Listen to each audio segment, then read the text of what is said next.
बुंदेलखंड की किस्मत बदलने वाली है। पिछड़ा हुआ क्षेत्र था वो, तो ये जो बुंदेलखंड एक्सप्रेस पे जो बना है, इससे लोगों को रोजगार आज तो मिल रहा है।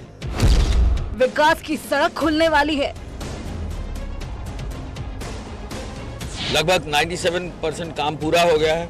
अगले एक सप्ताह में जो काम अधूरे रह गए 3 या 4 तारीख तक वो काम पूरा करना है। दिल्ली से चित्रकूट की दूरी घटेगी। फायदा होगा कि जाने आने में आराम हो जाएगा। क्षेत्र के विकास में नई कड़ी जुड़ेगी। अधिक से अधिक लोग इसका फायदा लें, अधिक से अधिक कनेक्टिविटी और इससे डिफेंस कॉरिडोर को भी फायदा मिले। बुंदेलखंड के विकास का रास्ता।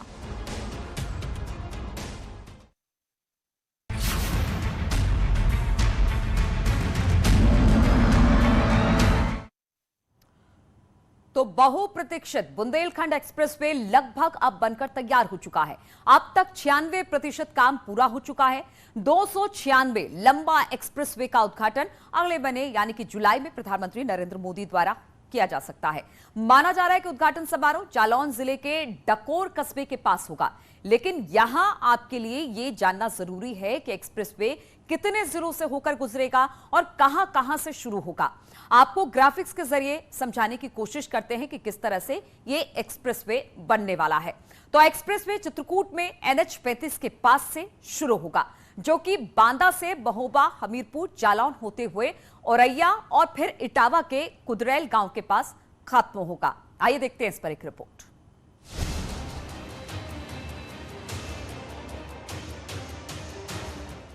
बुंदेलखंड एक्सप्रेसवे तेज गति से निर्माण जारी है और साथ ही जारी है निर्माण कार्य की समीक्षा। ACS गृह अवनीश अवस्थी लगातार अलग अलग जिलों का दौरा कर कार्य का निरीक्षण कर रहे हैं।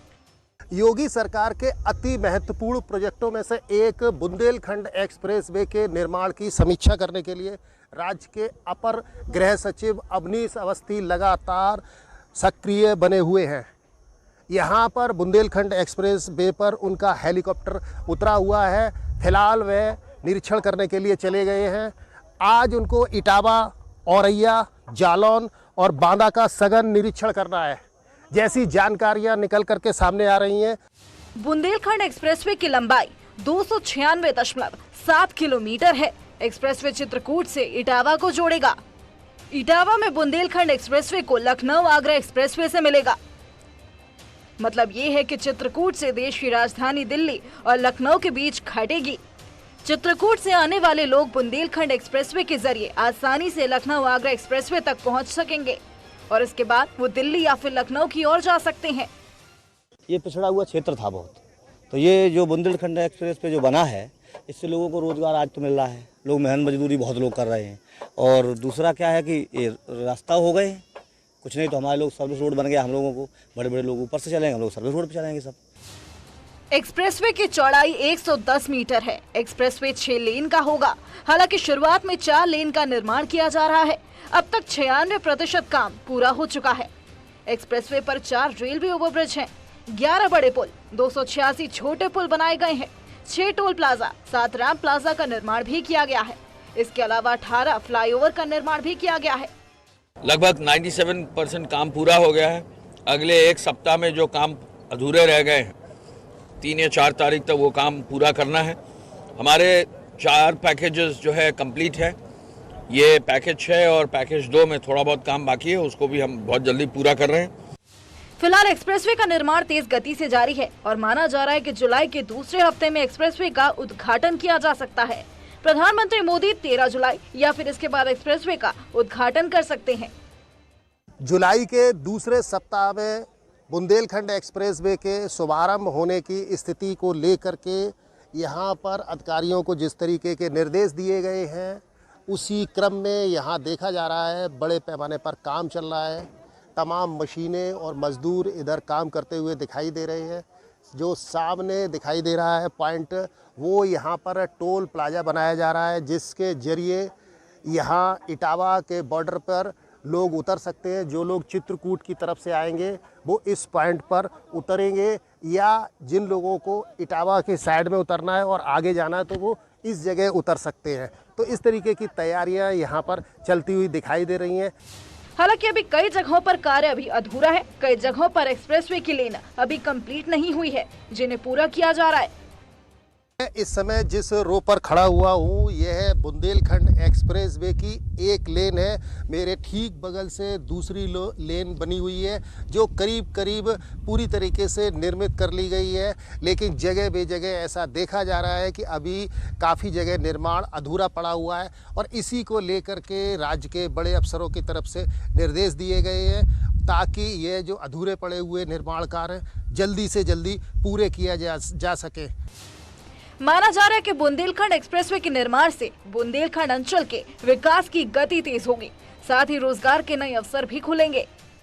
में लाभ है, मतलब कम खर्चा है, कम समय लगेगा। हम उनके लिए हमारी तरफ से कोट कोट बधाई है और उन्होंने ये बहुत अच्छा कार्य किया है जो हम लोगों को बहुत अच्छा बेनिफिट इससे मिलेगा। सर बहुत दिक्कत आती थी, पहले ज़्यादा दिक्कत आती थी, मतलब अब यहीं से काम हो जाएगा। जैसे कि हमें जाना है इधर तो उनसे हम बैठेंगे आराम से उतरेंगे, पहले ज़्यादा दिक्कत होती थी। बुंदेलखंड एक्सप्रेसवे पर रोड लाइट की पूरी व्यवस्था की गई, इसके अन्य सुविधाओं का विकास लगातार जारी है। तो ये जो जगह दिखाई दे रही है ये भरतना पड़ता है इटावा और कन्नौज मार्ग पर। तो दो टोल बनाए जा रहे हैं, एक चढ़ने के लिए है और एक उतरने के लिए है। तो जो वाहन इस बुंदेलखंड एक्सप्रेस वे पर आएंगे तो एक रास्ते से ऊपर आ जाएंगे और दूसरे रास्ते से नीचे चले जाएंगे। तो करीब करीब निर्माण पूरा हो चुका है, जो अधूरा निर्माण रह गया है उसकी पूरी करने की तैयारी की जा रही है। 29 फरवरी 2020 को प्रधानमंत्री मोदी ने एक्सप्रेसवे का शिलान्यास किया था और जिस तेजी से निर्माण कार्य जारी है उससे साफ है कि 4 जुलाई तक एक्सप्रेसवे का निर्माण कार्य पूरा कर लिया जाएगा। इटावा से दिनेश शाखे के साथ ब्यूरो रिपोर्ट।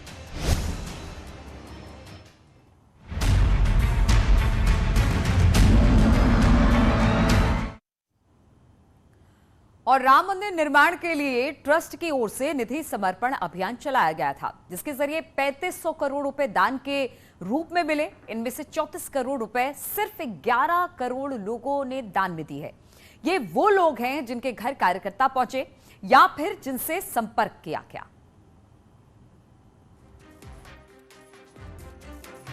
पाँच अगस्त 2020 को राम मंदिर का शिलान्यास हुआ। इसके बाद तय हुआ कि मंदिर निर्माण के धनराशि दान के जरिए जुटाई जाएगी।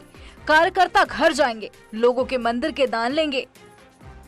साल 2021 में मकर संक्रांति पर मंदिर के लिए निधि समर्पण अभियान की शुरुआत की गई। इस अभियान के दौरान लोगों ने खुलकर दान दिया। निधि समर्पण अभियान के जरिए 3500 करोड़ रुपए इकट्ठा हुए। इनमें से 11 करोड़ लोगों ने 3400 करोड़ रुपए दान किए। ये राशि 10, 20, 50, 100, 500 और 1000 रुपए के कूपन के जरिए आई। मतलब ये उन लोगों का दान था जिनके घर पर कार्यकर्ता पहुंचे थे या फिर वो लोग मंदिर दर्शन के लिए नहीं आए। 3400 करोड़ रुपया जो है ये हमारा अभियान जो चला था उसमें मिला हमको, और 11,000 करोड़ लोगों से वो दान इकट्ठा हुआ है। 10 रुपए से लेकर के लोगों ने करोड़ों रुपए तक का दान दिया है। आम जनता का सहयोग है। ये 11,000 करोड़ जो है वो आम जनता के लोगों ने दान दिया। इतनी रसीदें हमारी कटी हैं, इतने कूपन हमारे कटे हैं।